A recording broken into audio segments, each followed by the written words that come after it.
another story. That's a great And that was my first introduction, being understanding Sephardic Jews. I lived in a bubble. I lived in an English Ashkenazi bubble. Okay, good evening, everybody. Hello. Good evening. Just in time.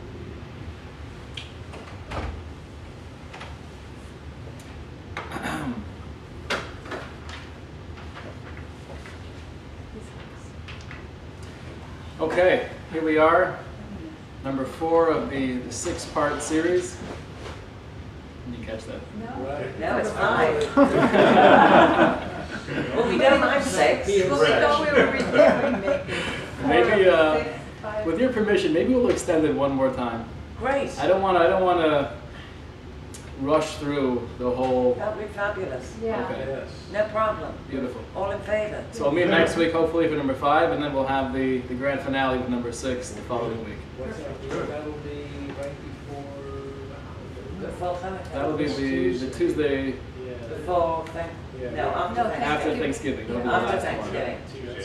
Thanksgiving is next week. We're going Yes. holiday. Both of us. This is I'm not cooking. Mr. Herb. Oh, I'm cooking and taking. I'm cooking and taking. Right. We're going there. Tuesday, we're going to Las Vegas. Las Vegas. We Las found Vegas. out we're going there. Sin City. Yeah, my son is there, so my son is there. So maybe for number 6 we could have a different night, perhaps. We'll see. All right. But Easy. at least we have more time. We're not as rushed. We still have to speak pretty fast, though, Right. to cover as much ground as we have to. We left off last time with King Solomon. We had the period of the kings, the whole new reality in the Jewish people, with King Saul and then King David, and then King Solomon. We left off last time with King David's last words to his son as he was on his deathbed. And basically his guidance was, be a man.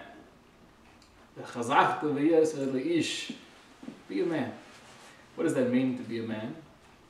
So interestingly, many of the commentators point out, what it means is, don't be afraid to ask advice. Don't be afraid to ask advice. He was a young boy. When King Solomon took over, he was 12 years old. He had a lot to learn. But with that advice from his father, King David, he was ready to go. And it seems clear that he himself knew that he didn't lack, or that he did lack experience.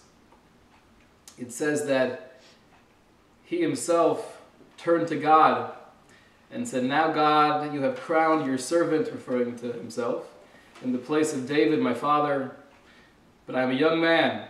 I do not know how to go and how to come in. Right, the ways of leadership I'm not familiar with yet. May you grant your servant an understanding heart to judge your people, to distinguish between good and evil. And God says back to Solomon, because you have requested this thing, and you have not requested the length of days, nor wealth, nor victory over your enemies, but you have requested understanding to comprehend justice, behold, I have given you a wise and understanding heart, such that there has never been before, nor will anyone like you arise.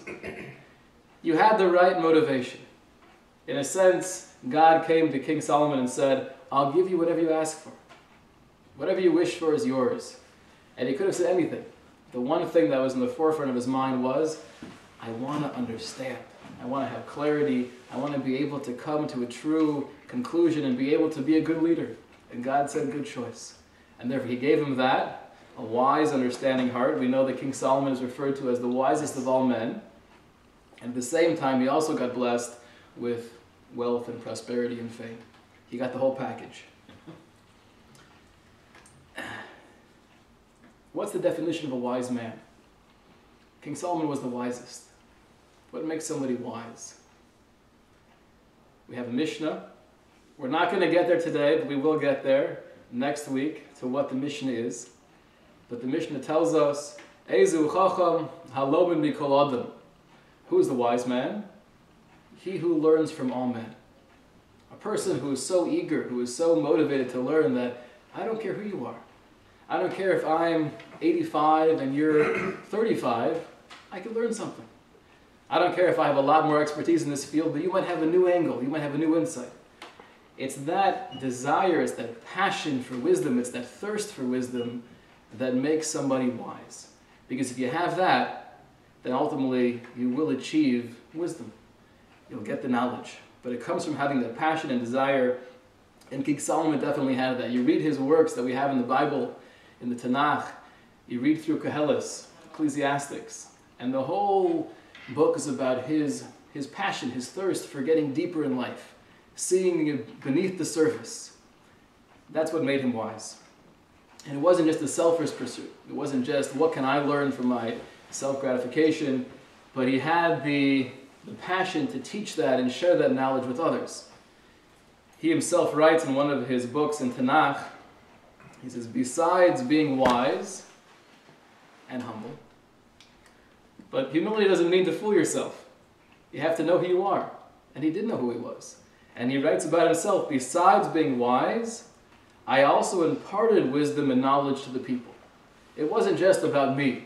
I'm not just learning so I should know more and people should look at him and say, wow, what a king. But the goal is, let me acquire more knowledge so I can teach the Jewish people. And for 40 years, that was the length of his reign, for 40 years, he taught the Jewish people. And arguably, that was probably the ideal time throughout all Jewish history. Those 40 years, he accomplished what his father was never able to accomplish, which was the building of the temple. King David had a dream. He wanted to build a temple. He wanted to bring what it speaks about in the Torah to fruition. Many times we have in the Torah that when you enter the land of Israel, then you'll build the temple in the place that I will show you. And there will be kind of the ultimate spiritual connection between the creator of the universe and human beings.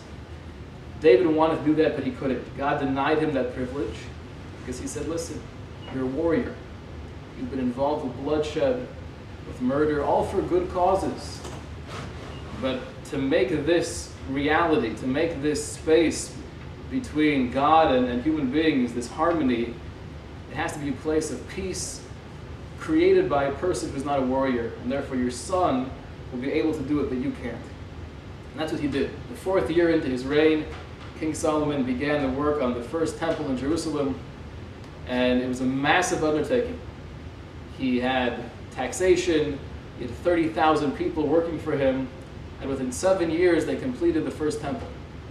And it was an amazing feeling of joy. You can imagine having this tradition for literally thousands of years, going back to Abraham, all the way through the Jewish people in Egypt, and the whole experience in the desert, coming into Egypt, coming into Israel rather, like we spoke about, the conquest of the land through Joshua, the whole period of the Judges for 400 years, and now finally coming to this point in time, we're able to take the Torah and make it as real and tangible as possible.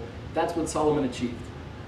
And during their inauguration, they had a big party celebrating the building of the first temple.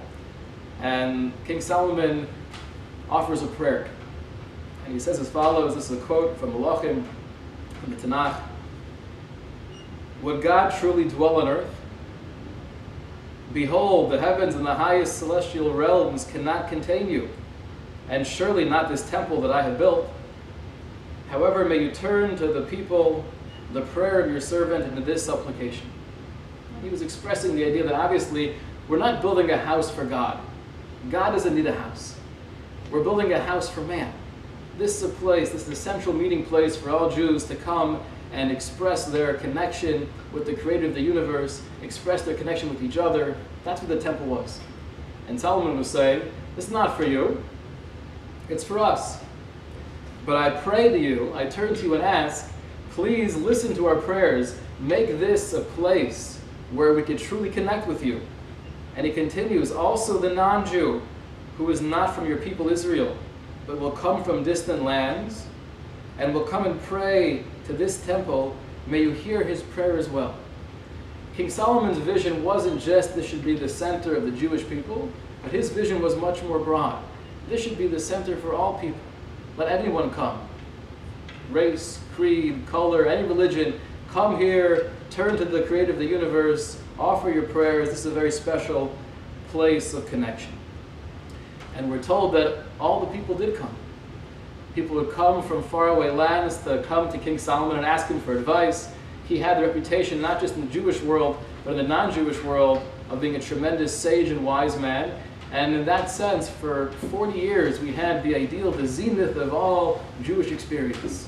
Jewish people secure on their homeland, a strong king, a wise king, you have the temple built, all is good, life is good. But we know that doesn't last for too long. All throughout Jewish history, when life is too good, then you start wondering what's going on over here. And that's what happened with Solomon as well. We're told that Judah and Israel, the entire dwelling place of Israel, dwelt in security, each man under his grapevine and under his fig tree. Everyone was safe and secure from Dan to Beersheba, across the whole land of Israel, all of the days of Solomon. As long as he was king, things were going well. As he got older, though, it got harder. More wealth, more wives, more horses. The Torah actually tells us, we spoke about last time, somewhat of the Torah perspective on monarchy, what it means to be a king.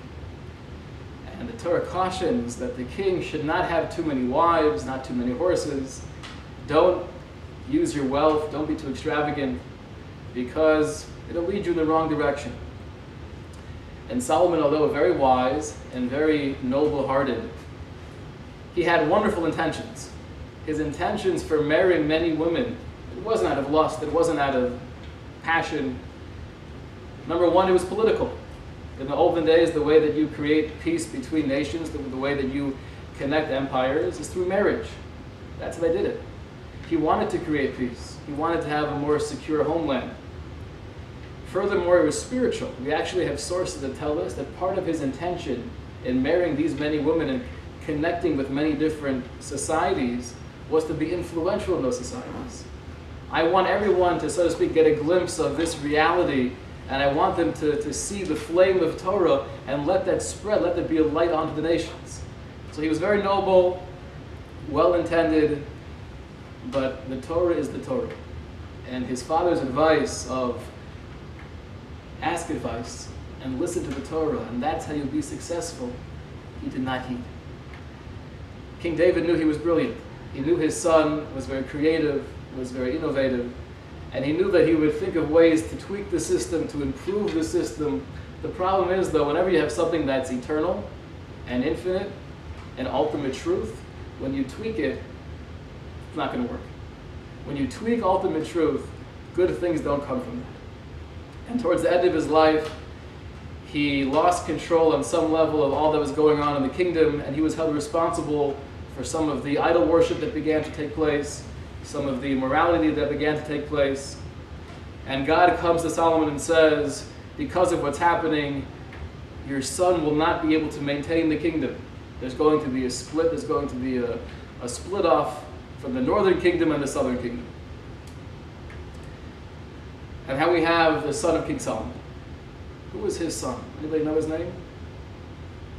Not a well-known figure throughout Jewish history. His name was Rehoboam. Rehoboam was the son of King Solomon, and he took over as well as a young boy, and he didn't have the same natural charisma, natural wisdom perhaps as his father.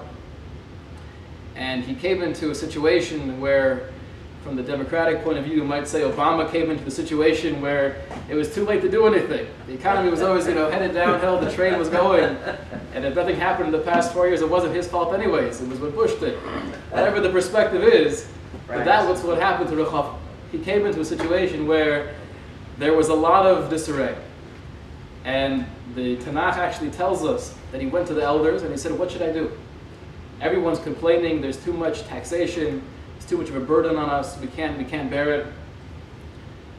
So the elders said, listen to what they're saying. Try to work with them. He took that advice. Then he went to the younger ones and he asked them, fellas, what should we do? And they said, you got to be strong. You can't give in to the pressure. If they're saying it's too much to bear, it's too expensive, stand up. You're the king now. Which advice do you think he took? The latter. We learn from there, says the Talmud, that whenever somebody tells you something and they're older, and somebody says something in the other direction and they're younger, go with the older one, you're going to be safe. Rehoboam made this fatal mistake and lost the kingdom. He didn't lose it entirely, but what happened was, what God predicted to Solomon, there was a split. A man by the name of Yerovam ben Nevat came on the scene. Yerovam was known as one of the giants of Torah study of his generation. He was brilliant. He was known throughout the land for his Torah knowledge. The Talmud actually tells us that he was probably the greatest figure of the time. And once again, with noble intentions, based on the disarray that's happening in the kingdom of Rehoboam, he breaks off and he takes the 10 northern tribes and he makes a new kingdom, the northern kingdom of Israel. And he proclaims himself king, and he says, I can do better. I can be more beneficial for the Jewish people. And now we have two kings in Israel. We have Rehoboam in the south, and we have Yerovam ben Nevat, the son of Nevat, in the north. What happened to Yerovam was what happens to many powerful people. You're powerful. It's very dangerous. The Talmud tells us that God actually came to Yerovam. He had a prophecy where God gave him the choice and said, if you listen to my words, you follow the Torah, you try to lead them on the authentic path, so to speak, then you're going to walk with me and David in heaven. We're going to walk together. Yerovam turned to God and said, I just have one question. Who's going to be in front, me or David? God said back, David. Said Yerovam and Cain, if that's the case, count me out. It's an amazing insight, but that's what happens. You could be the greatest of all men, you could have the most noble intentions, but when it comes to my honor, when it comes to my position, heaven, eternity, connection with the infinite creator, that's nice, but I can't be number two. I gotta be number one. This is the downfall of many. This is actually the downfall of the spies. We spoke about last week when they sent spies to look into the land of Israel. And we said 10 out of 12 came back with a negative report. And they said, we can't do it. We're not going to succeed. And based on that, they had to stay in the desert for 40 years. What was the motivation of those 10 men? Why didn't they have the same faith and courage that Joshua and Caleb had? To say, of course we could do it. God has taken us this far. He could take us the rest of the way. So we have an explanation actually found in the Zohar, the mystical source, which we'll get to the Zohar as well.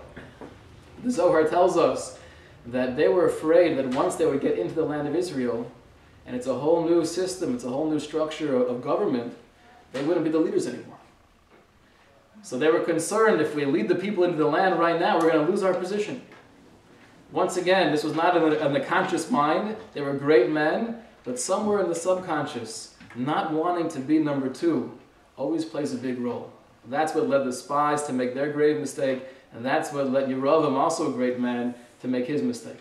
And therefore he said, I'm going to do it my own way, but there is one problem. All the Jewish people, as prescribed in the Torah, go to Jerusalem 3 times a year. Right? For the 3 festival holidays of Pesach, Shavuos, and Sukkot, they go down to the temple and they celebrate and they do the service in the temple. If that would happen, though, that means that Jerusalem's the center of Israel, and I'm not. That can't be. So he therefore invented, or he added on, so to speak, a new aspect of Judaism. Although the Torah says you're supposed to go to Jerusalem 3 times a year and celebrate in the temple for these festivals, comes along Yerovam and says, not anymore. Now it's no longer applicable. We have Rehoboam who's the leader. They're not doing things in the proper way. So he himself built 2 other temples in the northern part of Israel, and he said, come, we're going to celebrate here. And once again, it was based on not wanting to be number 2. He knew the law. The law was that in the temple itself, only a king from the dynasty of David was allowed to sit. Anybody else had to stand. So Rehoboam, the grandson of David, was allowed to sit. If he would have to go to the temple in Jerusalem, he would be standing and Rehoboam would be sitting. It's not going to happen. So therefore, he just tweaked things a little bit, made a couple of changes, introduced a couple of new ideas to Judaism, very close to idolatry. and was very influential. We see here, which we see many times throughout history, that making small changes. He didn't say forget about Judaism. He didn't say stop putting on tefillin, stop keeping Shabbos. No, just a couple of minor differences. Don't go to Jerusalem, we're going to go here instead. But what happened based on that was really the downfall of the entire northern kingdom. Because it wasn't just Yerovam, but his son took it the next step farther, and all the kings afterwards created a whole new religion of sorts based on these minor changes that Yerovam made. There was a man by the name of Jesus, which we'll get to. I think the beginning of next week we'll touch on that. The beginning of Christianity. Was he radically different from the rest of the Jewish people? He wasn't radically different. He was pretty similar. If you were looking at Rabbi Jesus and you were looking at Rabbi Binyamin, they look pretty similar. Both long beards, long robes, very scholarly looking. A couple different tweaks, a little bit of a change here, a little bit of a change there, and that led to a very different religion. There was a man by the name of Moses Mendelssohn. We're not going to get to him probably to the last session, in the 1800s. Moses Mendelssohn wanted to make Judaism more available for the masses. And Jews were feeling somewhat embarrassed, perhaps, looking like a Jew. You're walking down the street wearing a yarmulke. So he tweaked the system a little bit. And he was one of the proponents of the idea of being a Jew in the home and a German outside the home. What's the big deal? We're still doing all the mitzvos. We're keeping all the instructions of the Torah, just changing things a little bit. He had many grandchildren. Not one of them was Jewish. Little change, a little tweak. Like we said, though, when you take something that's infinitely true and you change it a little bit, it's not going to be a good result. And that's what happened with Yerovam ben Nevat. The whole northern kingdom started to decline spiritually based on his initial actions. One of the famous episodes that took place in the northern kingdom was with Elijah the prophet, Eliyahu Hanavi, who was alive in those times. This took place at Mount Carmel, towards the very northern part of Israel. And one of the most influential idol-worshipping cults was the cult of Baal. They believed in a deity, Baal literally meaning master, and they had all sorts of interesting ways of serving and showing their subjugation to Baal, and many Jews were influenced by that. Once again, not to throw away Judaism, but to go to shul on Saturday, and Sunday go to church. Right, to have a menorah and to have a Christmas tree, or better yet, to have a Hanukkah bush. We could do both. It's not a contradiction. And that's what many people did. They were involved with Judaism, but they were also very much involved with Baal. So there's one pivotal episode. Eliyahu Hanavi goes up to Mount Carmel, and there with hundreds of the priests of Baal, and hundreds of Jews as well who were being influenced by them, he said, Ad Messiah tem poschim al shtei hasifim. How long will you continue to waver? How long will you continue to going back and forth between these two ideas? If you believe in Hashem, if you believe in the idea of the God of Abraham, the infinite, eternal creator of the universe, then just be a Jew. If you believe in Baal, then be a Baal guy. But don't be in the middle. Having this back and forth type of, flimsy relationship, it's not a mahalach, it's not an approach. Now it's interesting, you think about it for a second. I'm not sure I would have said that. Listen, at least they're also doing some Jewish things. They are going to shul on Saturday, so they happen to go to church on Sunday, but at least they're doing something. Why would Elijah stand up and say, it's all or nothing? In general, we know the Jewish perspective is that God is not an all or nothing type of person. God's not a person. But every little thing we do is very significant. I light the candles. I do a little something. I give a little tzedakah. Whatever it is, it's beautiful. We don't say if you can't do the full 9 yards, then forget it. But here, Elijah seems to be saying something similar to that. If you're not going to pick one, don't just be wavering in the middle. The idea is, though, it's a very powerful lesson throughout all Jewish philosophy, that it's one thing to be religious or not religious, but there's something else which is perhaps more basic than religion, which is being a human being. You gotta be a man. You gotta be able to stand up for something in life. If my whole life is living wishy-washy, I'm not sure, maybe I should be doing this, maybe I should be doing that, and I'm constantly here or there, it's not a lack of religiosity, it's a lack of humanism. That's not acceptable. Elijah said, I'd rather you be a human being and at least devote your life to worshiping idols than to be somewhere in the middle and not really be a human being. That was the message he gave them. For most of us, it's not about wavering between two different philosophies. It's a struggle. How much am I able to participate? How much am I able to do? So however much we do is beautiful. But when it comes to wavering between two ideas, two religions, two philosophies, there, you got to pick one and go with it. That was the message of Elijah the prophet. At that point in time, he told the prophets of Baal, go ahead, offer your sacrifice, bring the animal onto the altar, and let's see if a massive pillar of fire comes out from the heavens and consumes it. If it does, then maybe there's something here. So they put the animal on the altar. Everyone's waiting around. It should be any second. You can watch. Probably at midday it'll happen, right? Time was ticking away. Nothing was happening. And they were starting to look up to the heavens, and they were screaming to their gods, produce the fire. And Elijah said to them in a mocking way, scream a little bit louder, they might not hear you. And Elijah himself stepped up to the plate, so to speak, and he said, if Hashem is God, if the God of Abraham, so to speak, is indeed the reality, then there will be a pillar of fire that comes from the heavens and consumes this offering. And he steps up and he offers his, and lo and behold, right away, a massive pillar of fire comes down and consumes the offering. And at that point in time, all the Jews that were there said together, Hashem hu Elokim, Hashem hu Elokim, which means, right, God, Hashem is the God, which is, interestingly, that's the one thing we say 7 times at the very end of Yom Kippur. All Jews get together and we, so to speak, relive that experience, that same tangible, palpable reality of reality, that we believe that there is a God in the world, which they experienced at that moment. We all try to relive every Yom Kippur. But that was one of the successes that we had during that time, and for the moment it was very influential. You can imagine all those people who were there, they came back home, honey, you won't believe what happened. It was amazing. But it's all motivation, it's all inspiration.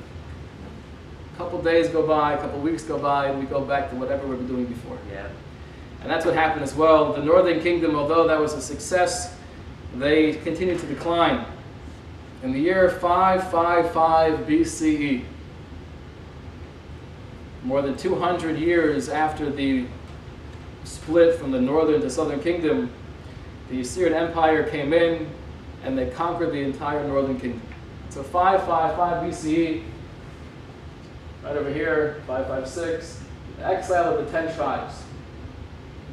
And at that point, they were forced to leave. And where do they go? It's one of the things, there's so many books written about, or so many stories, that everyone, right, there's probably billions of people who claim to be from the 10 lost tribes. But what happened to them? So, practically speaking, many of them assimilated into the culture wherever they wound up. That's what they became. Many of them actually went south to the southern kingdom and became part of what was referred to as the kingdom of Judah. We are told, however, that many of the 10 lost tribes are behind a river, some almost metaphysical existence where they continue quasi-reality, quasi-not. What that means, I don't know, but it's definitely intriguing. You go around the world, and it's very interesting that many, many people from all walks of life claim to be somehow one of the descendants of the 10 lost tribes. Most of the times it's not true, but you never know. My brother was in Cuba, and there was like a Jamaican village in Cuba where many of the people did many of the things or similar things to what the Torah tells us to do. For example, they didn't have the oral Torah, which we spoke about last time. But what they had was the translation of the written word of God, so to speak, and it says in the Torah, you should place them upon your doorposts.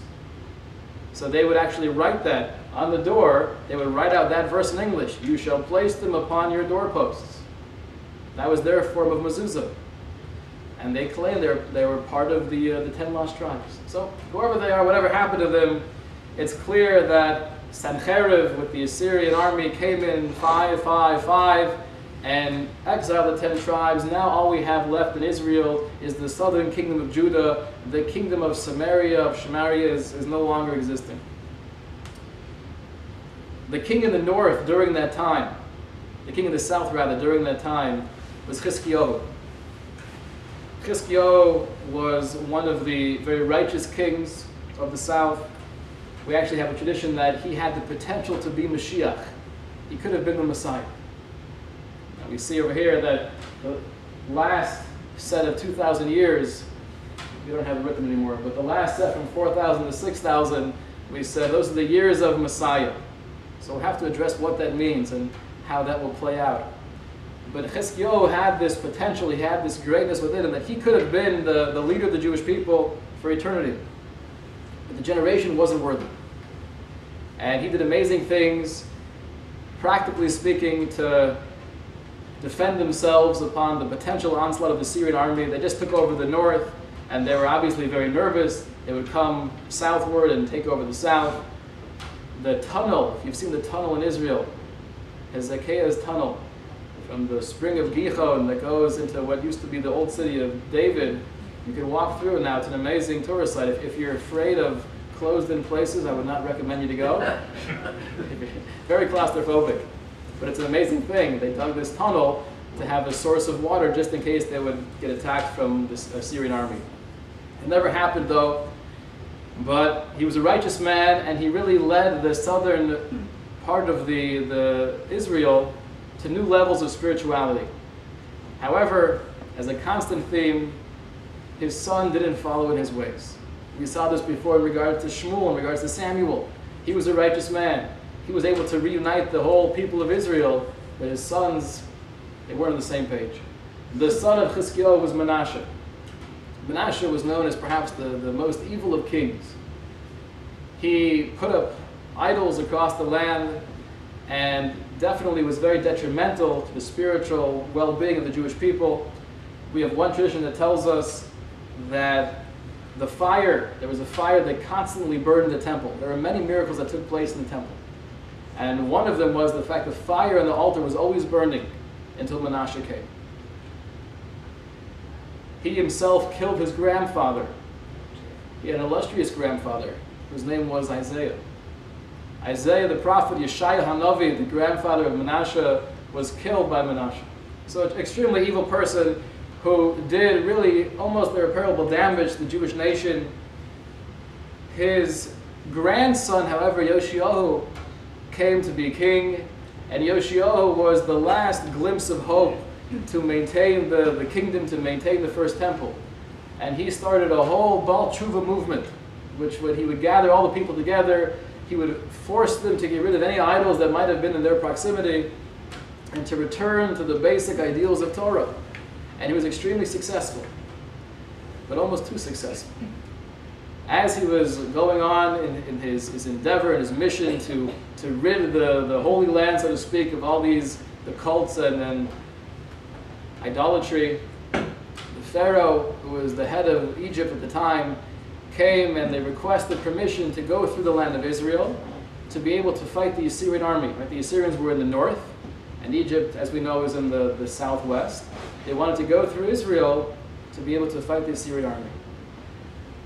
Yoshiyahu, feeling very accomplished, based on the verse that tells us that when things are going well, when the Jewish people are following the Torah, no sword will cross through your land. So he felt, listen, we're doing wonderfully. I got rid of all the idols. No sword should cross through the land. The prophet at that time, Jeremiah, came to him and said, you're making a mistake. The people are not as sophisticated as you think they are. There are still many people who have secret idol-worshipping ceremonies. They're not as high of a level as you might assume. Let them go through the land, or else it can be extremely dangerous. Yoshiyahu, however, being very accomplished and feeling very good about what he did until then, said no, and he told them you can't come to the land, and based on that, Egypt waged war with them, killed many of them, and killed Yoshio as well. That was the beginning of the end. It was that episode in Jewish history where there is a pretty quick downward cycle to the end of the first temple period.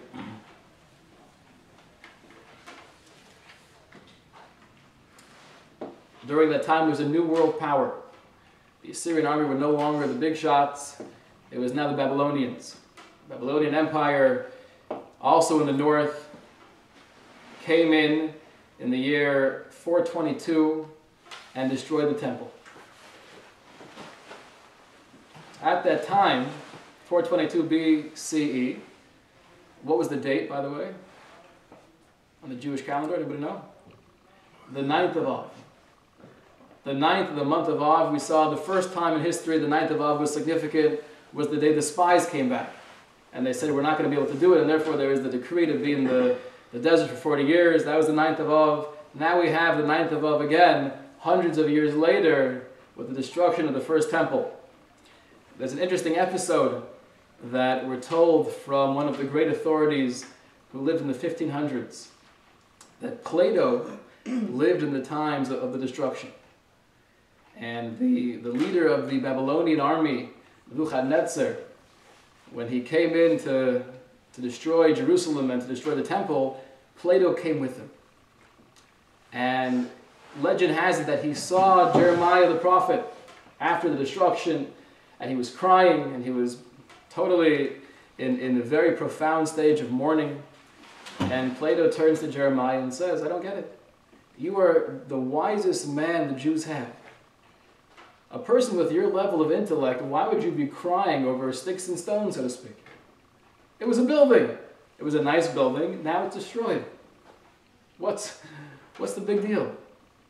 So Jeremiah turns to Plato and says, you're a philosopher. I'm sure you have many interesting questions, many inquiries about life. Tell me some of them.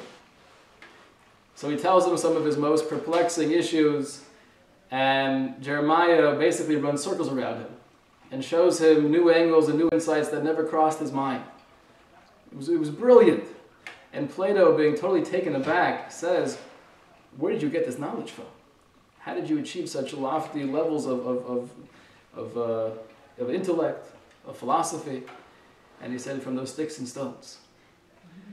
That the idea is the Jewish concept of the temple was not just that it was a building, that there were sticks and there were stones and it was an edifice that we came to, but it was a symbol of a much deeper, much higher reality, which was this was a place where somehow it was easier to connect with the infinite. Somehow God was more tangible, God was more real. Now the temple was gone, that real connection the Jews had with God was definitely severed. So now they go into exile. This is referred to as the Babylonian exile. This is the second exile we're seeing together. The first was the Egyptian exile, which lasted for 210 years. And now after the destruction of the first temple, it's the Babylonian exile, which lasts for 70 years. And this was actually predicted by Jeremiah. Jeremiah writes that the exile will be for 70 years, and then we'll be able to return to the land of Israel. During those 70 years, it was really the Persians who were the superpower. First the Assyrians, then the Babylonians. Now the Persians are the main force to be reckoned with. And this takes place during the 70-year period, the story of Purim.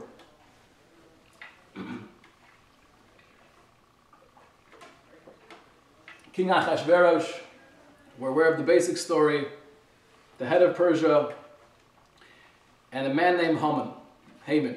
Haman was one of the descendants of Agag. Agag was, if you remember back, the reason why King Saul lost out the kingship was because he wasn't able to fulfill the word of God in destroying the army of the Amalek, and he left over some people, and those people ultimately produced Haman. So here we have Achashverosh, the king of Persia. We have Haman coming from the tradition of the Amalek, the somewhat almost naturally evil, barbaric nation. And we read in the Megillah that people told Haman that there's a fellow named Mordechai, looks kind of funky looking, has a big nose, and he's not bowing down to you when you walk by. And the Megillah tells us that when Haman himself saw that Mordechai did not bow down and prostrate himself before him, he was filled with rage. So Haman sought to destroy all the Jews who were throughout the entire kingdom of Achashverosh, the people of Mordechai. A very logical step. I don't like you, so I'll kill all your people. Doesn't make too much sense, but it's a theme that somehow runs throughout Jewish history. It's not just, he's a person who I happen to dislike, but he's a Jew. Let's kill all the Jews. And that's what he's saying. He sought to destroy all the Jews, the people of Mordechai, the nation of Mordechai. They're all one. And if I don't like you, I don't like any of the Jews. And he goes to Achashverosh and he tells them, he says, there's a certain people scattered abroad and dispersed across the peoples of your land. Their laws are different from every other people's. They do not observe the king's laws. Therefore, it is not befitting the king to tolerate them. And if you remember back, this is a very similar reasoning to Pharaoh. Why did Pharaoh enslave the Jews initially? He said, well, listen, there's so many of them, they're multiplying. And we saw that one of the explanations was, he was afraid because they're different than us.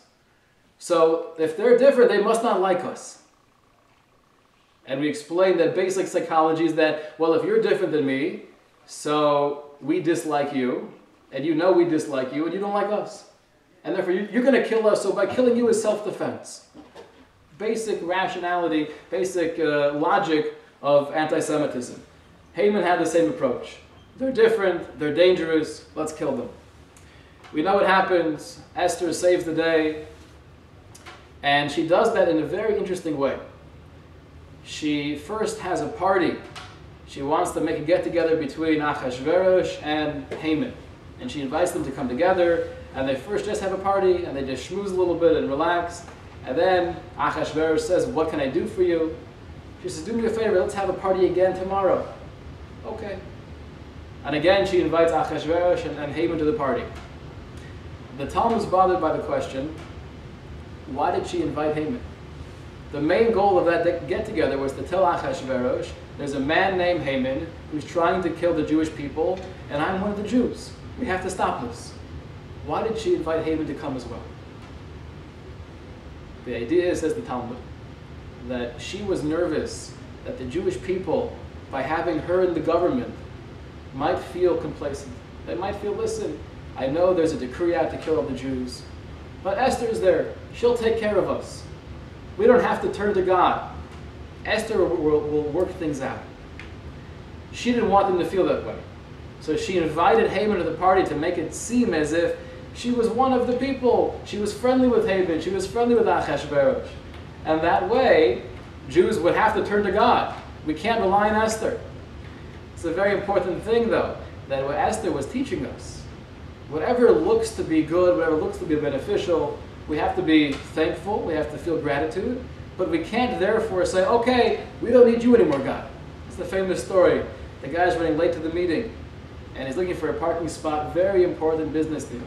And he's circling, he's there 15 minutes early, trying to find a spot, nothing happening, looking at his watch frantically, 10 minutes, okay, hopefully something, 5 minutes, please God, please just help me find a spot. If you help me find a spot, I could be on time. I promise from now on to put on tefillin every day. Okay, nothing's happening, going around. 1 minute to the meeting, God, please, I'm going to keep Shabbos, I'm going to put on tefillin, I'm going to eat kosher, please, God. Right then, the car pulls out, a spot right in front of the building, and the man turns up and says, oh, never mind, God, it's okay. No problem. That's human psychology. Yeah. When we need God, we turn to God. When things are going well, then we forget about God. Esther didn't want them to forget about God, therefore she invited Haman to the party to make sure that they had the focus and the realization it's all in God's hands. The child from Achashverosh and Esther, from that union, was a man named Daryavish. And he was actually the leader of Persia, to allow the Jews back into Israel. Cyrus, many of the Persian rulers were okay with that idea of all those people who were exiled based on the Babylonians, you're free to go back to your homeland. So what do you think the Jews did? At this time in history, there are probably almost 1 million Jews in the world. They're all right now in Babylonia and Persia, and now they're finally given permission after 70 years. You're allowed to go back to your homeland, go rebuild the temple. How many Jews went? Out of almost 1 million Jews, we're told 42,000 went. Right? The vast majority of the Jewish people stayed in Babylonia, stayed in Persia. And the reason is very simple. They've been there for 70 years. I've been going to the shul down the street for the last 14 years. This is where my grandfather used to daven. I feel comfortable here. We have the yeshiva, we have the mikveh, everything we need, it's all here in Persia. Why have to schlep back to Israel and have to start all over again? And this is not a new phenomenon. In Egypt, when the Jews left Egypt, after a year of these miraculous events taking place, how many Jews left? We're told 1/5. 20% of the Jews actually had the courage to say, you know what, I'm leaving. The 80% of the Jews said, I can't do this. I've been living here my whole life. It's going to be too hard. I'm going to the desert where there's nothing to drink or eat. It's crazy. I'm going to stay here. Throughout history, we've seen that the Jews, even when the opportunity arises to be able to reach higher levels, to reconnect, so to speak, it's a difficult challenge. The Jews leaving Egypt, many of them couldn't do it. The Jews now leaving Persia, the second exile, many of them couldn't do it. 42,000 went back, led by a man named Ezra. Ezra was a great prophet, the leader of that time. The Talmud actually tells us that he was pretty much on par, almost with Moses. Ezra was the first shift of people, and then Nehemiah, also one of the great leaders at that time. And through them, they rebuilt the temple. It was not nearly as big or as nice as it was previously. They didn't have the money. It was the society right now, you can imagine after not having Jews live there for 70 years, it was occupied by Samaritans who didn't necessarily appreciate the Jewish presence.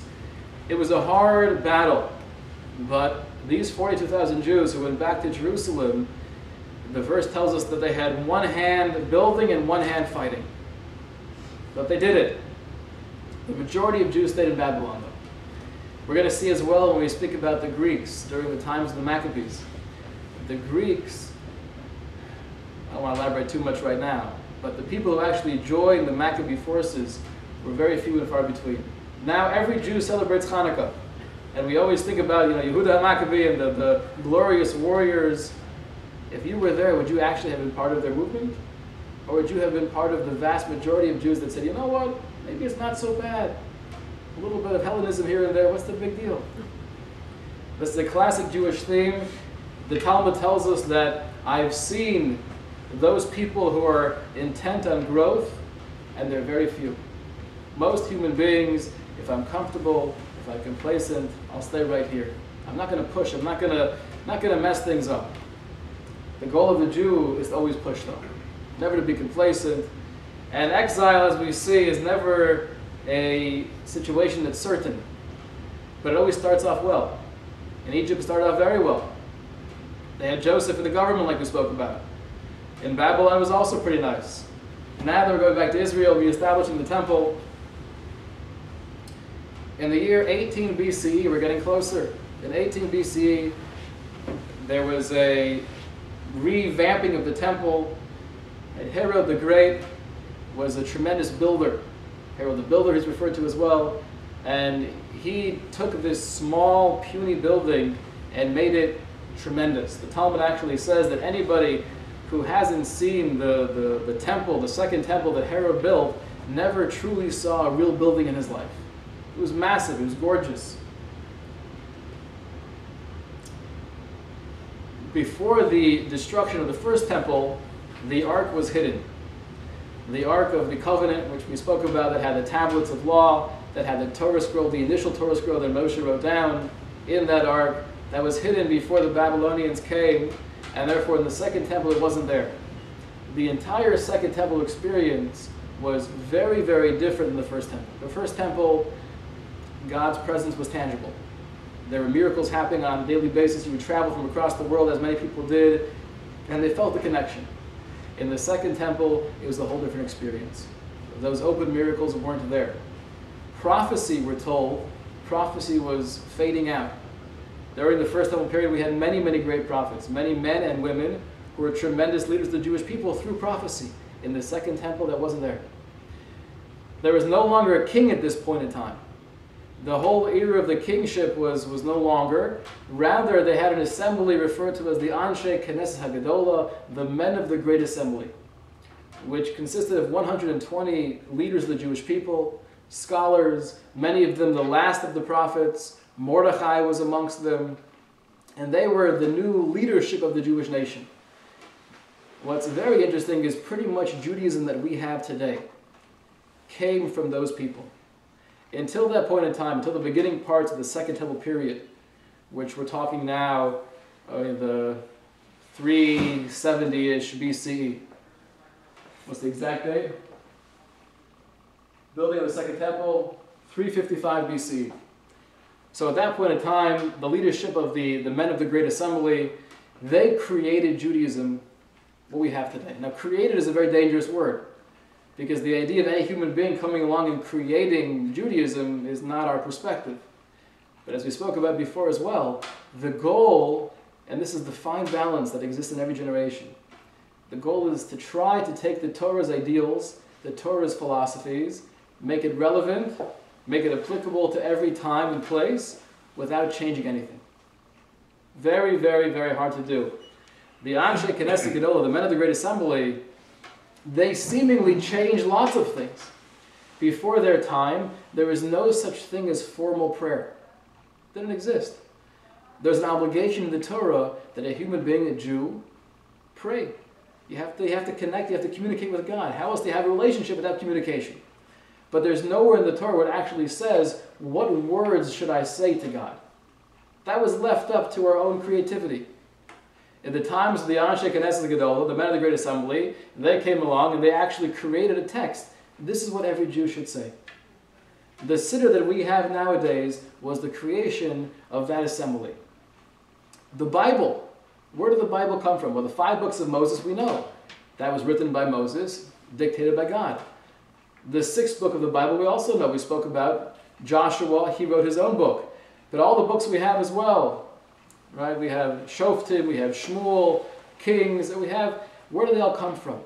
Well, there are many, many scriptures that were handed down from generations to generations, and the Anshe Knesset Gedolah made it their mission. Let's choose amongst all of this literature the ones, the works that are the most profound, the most, I guess, basic for Jewish philosophy, and we're going to create these 24 books of the book of the Bible. The Bible that we have was brought together by those men. Not written, but compiled. And this is actually an interesting theme throughout all Jewish history. It seems that as we progress and get farther and farther from the source, so to speak, from that initial experience at Mount Sinai, there's always more details that come along with observance. The goal, however, is not to add details. The goal is to try to maintain that initial connection. So, thousands of years ago, when God was more tangible, when we had the first temple, to be able just to say, pray, that's good enough. I can do it myself. But now during the Second Temple times, things aren't as clear. If we just said pray, well, many times I would forget about it. Many times, I'm busy working right now. If I do stop and pray, I'll say a couple of things here and there. And even if I'm motivated, but what am I going to talk about? So they felt at that point in time to maintain that connection, they had to make a system of prayer. To maintain the connection, they had to make a system. These are the books of the Bible. So a lot of Judaism which we have today really came from the men of the Great Assembly. The Second Temple continued. The Talmud tells us the first temple lasted for 410 years. The Second Temple was 420 years. And throughout the Second Temple times, we're not going to go into all the details. There were lots of struggles. There was the famous debate between the Sadducees and the Pharisees. The Pharisees were the, so to speak, the authentic carriers of the Torah and the oral Torah. We spoke about before the idea that we have the written Torah. The oral Torah, which is the explanation of the Torah, was passed down orally from generation to generation. The Pharisees had that information. Because it was oral, because the only written documentation of that information was people's personal notes, and there wasn't any central text that says this is the oral law, a group of people came and said, you know what? There is no oral law. All we have is the Torah. That's it, the written law, and there is nothing else. Once again, we have a divergent sect of Judaism trying to create a different angle. At the time, it was a major debate. But as always, history proves itself. Where are the Sadducees today? Ever met one before? They don't exist. They don't exist because, once again, you try to tweak something that's ultimately true, it doesn't last. The Pharisees, though, the carriers, the bearers of the torch of authentic Judaism, they were the main rabbis of the time. Throughout the Second Temple period, towards the end of the Second Temple period, we had the episode where the Greek Empire now comes onto the scene. And it's always interesting. We spoke about the very beginning was Egypt. And then we had the Assyrians, and then we had the Persians. Well, first we had the Babylonians, the Persians, now the Greeks. The Greeks come onto the scene. They're the world power, and they're very influential. Alexander the Great comes and he conquers all those lands, including Israel, but he allows them to maintain the temple and maintain their own rituals. And we were very thankful. We actually, during that year, we took on to name all of our firstborn children. We're not firstborn, but all of our male children, Alexander. The Greek Empire, however, wasn't as accommodating for that long. Once Alexander the Great himself passed away, the Greek Empire split into two. There was the northern part and the southern part. They didn't like us too much. And that was the times of Hanukkah, where we were being very influenced by their culture. Their culture, in contrast to a lot of what we've seen till now, was very enticing. And a lot of the ideas, a lot of their philosophies were very similar to Jewish philosophies. Their focus was, the pinnacle of creation being the human being, and therefore, which we agreed to on some level, but the therefore is we worship the man, we worship the woman, we worship the body. The body, so to speak, becomes God. That's why in Greek culture, the Olympics, athletics, music, anything the human being did wasn't just a hobby, but it became sanctified on some level. And that was very appealing.